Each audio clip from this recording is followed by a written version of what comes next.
Hey everybody, it's Jason from the Texas Gun Vault 2, and we're back out here in the garage for another First Impressions video. I was able to go to the range last night with 3 things that I needed to review and film footage with, and I want to share those experiences with you and what I discovered, which, by the way, I always have to remind people this is not an official review. If you want to see all my reviews, go to my main channel.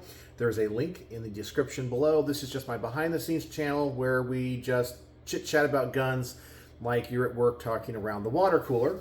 And I also picked up an interesting product to help me with my product reviews. And you guys let me know that this existed, and we'll go over what this is in just a moment. So I kind of want to thank you guys because I think it's really going to help my optics reviews, and more specifically my reviews of scopes.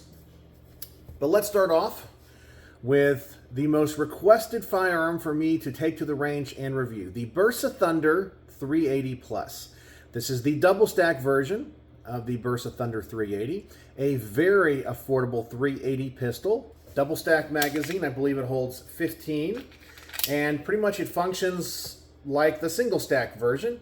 It obviously draws a lot of inspiration from the Walther PPK or the Walther PP. Kind of looks like the SIG, was it the P232?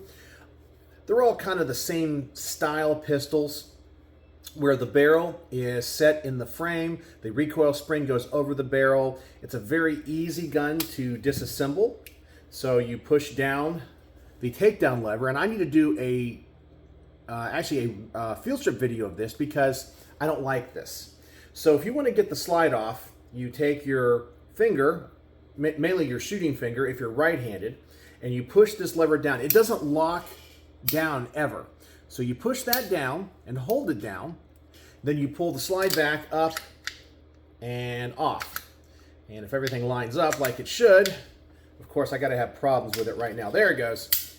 The slide comes off, and there's your recoil spring. It's very easy to take apart. But my problem is with it is that I find that when I'm shooting this pistol, my finger rests on this. Now, I am not saying that during shooting, because obviously your finger would be on the trigger, that you would have the gun disassemble on its own. But I can see some people, because good shooting technique is, of course, finger off of the trigger before you're ready to shoot. Let's just say you're a novice shooter, a new shooter. You know this technique, and it really is kind of comfortable to rest your finger on that lever. And I can see somebody thinking, okay, it's time for me to rack my slide, because you're going to put forward pressure with this hand, pull back with this hand. I could see somebody wanting to rack their slide and pushing this lever down by accident a little bit and it getting stuck. Maybe not having the slide come off, but at least partially elevate and then it gets stuck. I don't like this as much. I kind of feel like the lever needs to be on this side and it needs to lock in place. It's a small gripe, and do I think it's ever been a problem? No. It was just kind of interesting because although I did not have an issue, I did feel myself pushing that lever down sometimes, like just a little bit. Like all you gotta do is just that much right there. Just because your finger's resting on it, and as you're racking it, I can see that slide coming partially up and maybe the gun jamming as you're trying to load it. I know, super duper small issue. Okay, so let's talk about this gun's accuracy. Let's talk about all the good points. The gun's great. Honestly, it shoots way above what it costs. This is a very affordable gun, and I would say it shoots, for me, accuracy-wise, as good as the Beretta 80X or the Beretta 84 BB. It's great.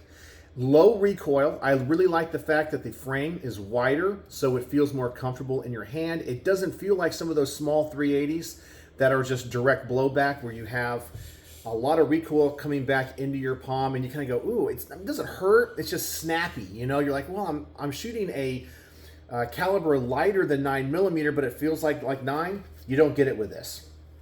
Sights are right on. Trigger is not that good, to be honest with you. Single action, it's okay. Double action is absolutely horrible. It's too long. In fact, let me put on the safety here and decock it. I can barely get my finger into that trigger guard. So if you're going to carry this pistol, most likely you would carry with one in the chamber and the hammer down. Safest way to carry it. I could see if you drew this from a holster and you needed to get your finger into that trigger guard, I would actually struggle with that. Like that is really awkward, and it doesn't really give you a lot of room. This trigger really needs to be set back about there in its resting position in double action. So it goes too far forward. That was an issue. What else? Erratic ejections. I did not have any failures at all. The gun never stopped running. I did, on the end of 2 magazines, have the slide lock open, but the empty casing stay in the slide, and I had to kind of dump it out. But I did have some erratic ejections. Things were not always the same. Sometimes it goes forward, back, to the side. Sometimes they're strong, sometimes they're weak. But it did not cause any reliability problems. Now, the biggest issue I actually discovered, and I'm glad I caught it on camera, and it happened one time. I was firing this gun, I think it was in the hollow point test. And I'm a right-handed shooter, so my fingers, my thumb is away from that slide decocker and safety. I shot it one time, and the slide closed, it went back in the battery, and then I tried to lightly pull the trigger, and it would not fire because the safety had engaged. Now, I do not know what caused that, because that detent feels strong enough that under recoil it shouldn't move, but it did, and I caught it on camera. Is it a huge deal? No, because it was only once, but it's kind of weird, kind of different, weird. I don't know. I really have to go and like review that range footage. I feel like the controls of this gun are the weakest part. The takedown lever and the slide mounted safety decocker. If it had a thumb safety decocker and the takedown lever was on this side, it'd be absolutely perfect. I'm really going to give this pistol high marks because you get so much gun for the money. It's very accurate for a 380. Very impressed with it. I really liked how it ran. I love the capacity of it. It just has a few small things which might not make it perfect for me, but it's definitely okay for me. Does that make any sense? Yeah, it's a gun that hits way above its price point in general. And with just a few tweaks, it might be one of the best 380s out there. But, of course, that just kind of depends on what you like and your body. Your fingers might be small. You might not have any problems, as I said, putting your finger in that trigger guard when you're going to shoot a double action. You might not rest your finger up here. I would actually say if you're a left-handed shooter, this would be a difficult gun to get apart. Maybe not difficult, just awkward. You'd have to do it with your non-dominant hand. It might be okay, but yeah, I kind of feel like that needs to be redone. All small gripes, but otherwise it shot good. Erratic ejections, but very accurate, low recoil, comfortable gun to shoot. It just works. It works, and it's not the best, but it could be. It could be. A lot of potential in this thing. All right. Now, the other 2 things I took to the range were suppressors. And one, actually, a lot of people said they were interested in having me review. It is the 4 Systems Monarch, the Monarch Recce 556. This guy right here. Kind of a cool looking suppressor in OD green. I like the look of it. It's just tactical enough, but it doesn't look goofy. It suppresses great. Low back pressure, which I really liked. Good tone for its size. It's heavy though. It's heavy. You notice it on the SBR. And of course I was using once again the Noveske N4 Shorty. I would say it performed okay. Exactly what you would think of for probably a can that's honestly designed for military applications. Definitely hearing safe. It got a little bit hot, but it cooled off relatively fast. Minimal point of impact shift. Minimal ballistics change. It was just a good suppressor. It's a solid choice, and if you're somebody that likes the most durable cans, this would be the way to go. The other one is and actually I reviewed another version of this. This is the Combat Application Technologies WB. I recently reviewed this suppressor in the, was it the Inconel version? This is the titanium version. And it is feather light. I mean, it is so light, you barely notice it. I mean, you just hold it in my hand. I mean, if you hold these two things side by side, it's not even equivalent. This thing is so light. It has a pretty good tone. It sounds like the other Cat WB or the white bread. It made of Inconel. However, this one has a huge downside to it. Huge downside. This thing gets hot. And it gets so hot it turns red. Now, I never try to do a burn down test, personally, with any of the suppressors that I review. That is not what I do. We do not do torture tests. We do function tests. Because I feel like, as a civilian, you might go to the range, have some fun with these cans, put it on your SBR, rifle, whatever. You're not going to be doing mag dump after mag dump. You're not going to be shooting it full auto. You're not going to be trying to destroy it. So that's not how I test it.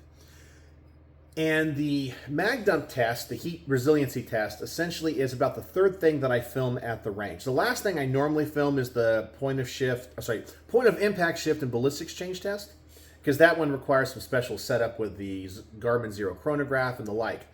So I do all the tests where I'm standing up first. So I had probably shot 30 or 40 rounds through this in slow succession beforehand. So it was definitely warm, and it had rested before I did the mag dump test. So I would probably estimate its temperature was probably starting off before the test in about the 250 range, probably 275 range, nothing super hot. I did one 30-round mag dump. And by the way, if you want to see what happened, go to my Facebook, my Instagram, or go over to the main channel and go check out the latest video that I put out. It's under my shorts, even though it's not an official short. It's only like 18 seconds long, and you can see this thing get fiery hot. Now, I was not expecting that. When I did that mag dump test, I saw it get warm, red, and then I showed the camera. The body of this suppressor up in here, it got red hot with one mag dump, probably starting from about 250 degrees. When I used the laser thermometer, it couldn't read it. It said OL, which means over the limit. And I had to wait a minute, and then it finally dropped to about 760 degrees. But here's the thing that's crazy. After 5 minutes, it had dropped to below 200 degrees. Yeah, this thing's amazing. It dissipated heat so fast. But it gets hot, without even trying. Now, the finish on this one did hold up. When I reviewed the Flat Dark Earth Inconel version, it burned off. This finish held up good. So, obviously, there is a difference between those two. This thing gets hot. Yeah. So, anyway, that was like the biggest downside to it. But I really got to go back and look at all the data. Both of these suppressors, when it came to the low resistance test, or the resistance test, they both did okay. Nowhere near as good as the last suppressor that I reviewed. And what was that again? The Stealth Additive Works. That thing was amazing. These both were pretty good. You felt a little bit more with the Recce, the Monarch, than you did with the Combat Application Technologies. But I would definitely put these both in the good category for the resistance. So, yeah, and then I just have to go look at all the ballistics data and calculate it out and measure it and just see what we really discovered. But I think for them, like the most part, they're both very consistent cans. But I have never had a can get that hot before. It was really kind of cool to document, and I treat everybody's equipment that they lend to the channel with respect. So doing a single mag dump, I'm not used to seeing that. And this one, I did the same test with in the same order, and this one did not get that hot and did not start to glow red. So there you go. All right, so let's talk about something you guys told me existed that I knew I needed to get. So you guys know I do optics reviews from time to time. And some people ask to see what the reticle looks like besides looking at it on the box. And I've watched some reviews where some people are able to show the camera or what it looks like through the scope. And you guys said, hey, there is a device out there that you can attach to your scopes that allows you to put your camera phone on it and line everything up. So I actually bought one. Now, this is not the most expensive one. I was kind of nervous about buying it because the super expensive ones are like over $100. And I was like, man, if it doesn't work, I hate to drop $100. This one was about $50. Now, they have one that's like $25, and the reviews on that one said it was all plastic junk. This one is all made of aluminum. And it allows you to essentially put this end with these spacers over the scope.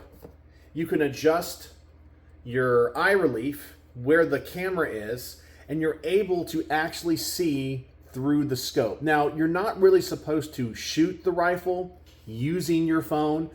I guess technically you could, but it's going to be more for showing what the reticle looks like and for tracking. Because one of the tests I kind of want to add to my scope reviews is to set up the rifle on a kind of a lead sled, you know, like just kind of hold it in the, you know, in the rest without me touching it. And I want to adjust the turrets. I want to go like 5 or 10 clicks one way and then go 5 and 10 clicks back and see if it returns to its initial zeroing. And that's the goal. So that's what I'm going to try to do with this. And you guys told me it existed, and I was like, yeah, that must be what they're using. So I bought one. So we're going to see if this $50 investment for the channel, which, by the way, thank you, Patreons. This is what your money goes to, is going to work. In fact, I'm going to start the product review on the Presidio Sightmark scope today. So we're going to see what that looks like. And we're going to start putting this to use. And hopefully I'll be able to figure out a way of incorporating it into the range report or the product review. So there you go. So thank you all. So let me know if you have any questions about anything I showed you today. I think a lot of people are going to be excited about this one, the Bersa Thunder 380 Plus. So there you go. I don't think I really have anything else to talk about. But if you have any questions, please put them in the comment section below. You guys know I love to answer the frequently asked questions. And I guess that's it. So thanks for watching. If you made it to the end of the video, the word of the day is going to be, the word of the day is going to be red. Red because I got this suppressor red hot. Go to my main channel, Instagram or Facebook, and you'll see it happen. So there you go. So thanks for joining me here in the garage. Thanks for talking guns. And as always, thanks for watching.